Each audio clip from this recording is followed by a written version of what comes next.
আজকের রেসিপি পেঁপের প্লাস্টিক চাটনি। তার জন্য আমি নিয়েছি পেঁপেগুলোকে এরকম পাতলা পাতলা করে কেটে নিয়েছি, এ দেখো।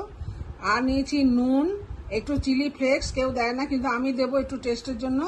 এখানে নিয়েছি 4টে এলাচ, এখানে নিয়েছি 2টো লেবুর রস, এখানে নিয়েছি কাজু কিশমিশ আমি ভিজিয়ে রেখেছিলাম, আর নিয়েছি চিনি।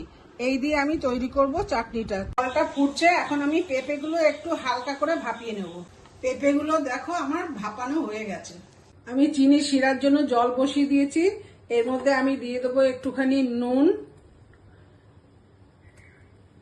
আর এর মধ্যে দেব আমি ওই এলাচটা।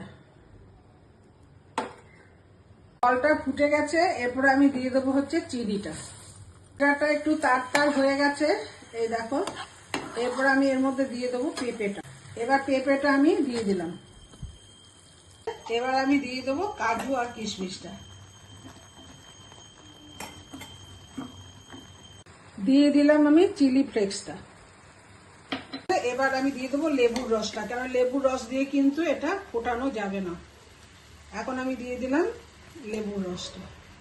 পেঁপের প্লাস্টিক চাটনির ফাইনাল লুক।